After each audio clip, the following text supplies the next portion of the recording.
Hello everyone, once again welcome back to my mini vlog. So for today's video, we are going to Suhar City Center. So ang Suhar, like what I said sa mga previous vlog ko, it's 2 hours away from the city. So me and my managers, we're going there to visit kasi para sa hindi po nakakaalam, nagkaroon po ng matinding typhoon dito sa Oman, which is yung Suhar area po, yung Suhar City, yun po yung naapektuhan ng bagyo. So, yung buong mall po, buong city center mall ay closed kasi talagang nalubog siya sa baha.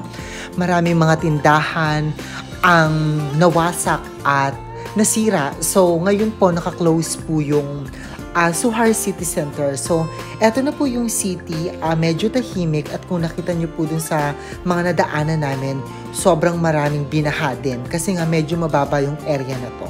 So, eto kung makikita nyo, may mga tubig-tubig pa. Talagang super binagyo talaga. Eto yung karsada. So, walang nakadaan dito that time. So, close talaga siya. At lumabas naman sa mga social media, especially here sa Oman, na 11 po yung namatay. Mga estudyante po, talagang dinala po sila ng wadi or yung parang ilog kumbaga sa atin. So, eto na po yung city center. Sobrang alikabok, sobrang daming truck, sobrang daming, may mga bulldozer, ayan kung makikita nyo. Kasi nga, nililinis talaga yung buong mall. Talagang, eto na yung outside ng tindahan namin. Kung makikita nyo, may mga plastic sa labas, mga damit po yun. So, eto yung mga supporting staff namin na naglilinis dito sa loob at labas ng tindahan. So, kung makikita nyo, walang electricity kasi lahat po talaga destroyed. Tapos yung electricity dito, sa ilalim siya, nakalagay kaya nabasa, talagang sobrang wala talaga. So, ang ginagamit lang namin flashlight, yung mga cellphone namin. So, eto na yung actual pagdating namin. So, yung mga damit, yung mga paninda, lahat tinanggal na yon kasi wala talagang mapapakinabangan.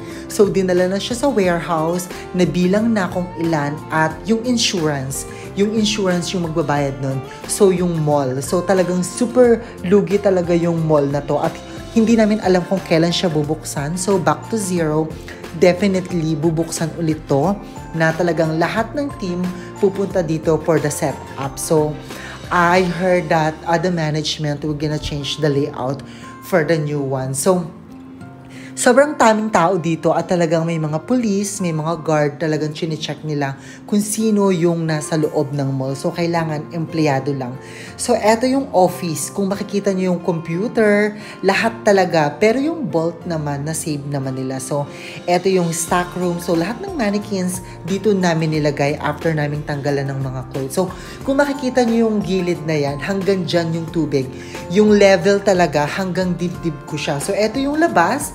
So, medyo mababa dito sa area to kasi medyo mataas to yung area na to. So, eto yung labas. So, eto yung mga paninda namin na nandito na hindi na talaga siya mapapakinabangan. Grabe talaga yung epekto ng mall. So, we're very grateful kasi it happened at nights. So, gabi siya nangyari kaya everyone is safe. So, kung umaga pa to nangyari, baka hindi lang talagang marami talaga yung maapektuhan or marami yung madidisgrasya. So, eto yung mall. So, eto coffee shop. Tapos itong cover na to, tindahan po yan ng mga cellphone. So, hindi pa siya nabubuksan. Tingnan nyo naman yung sensormatic namin. Talagang ganyan kalakas ang bagyo. Ganyan yung naging epekto ng bagyo dito sa Oman.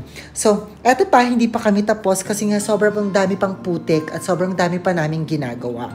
So, eto yung mall. Yung ibang mall talagang nasira na. So, I don't know kung magbubukas pa sila. We never know. So, eto yung kabuoang mall. Actually, half lang to kasi malaki din yung mall. So, madaming naglilinis.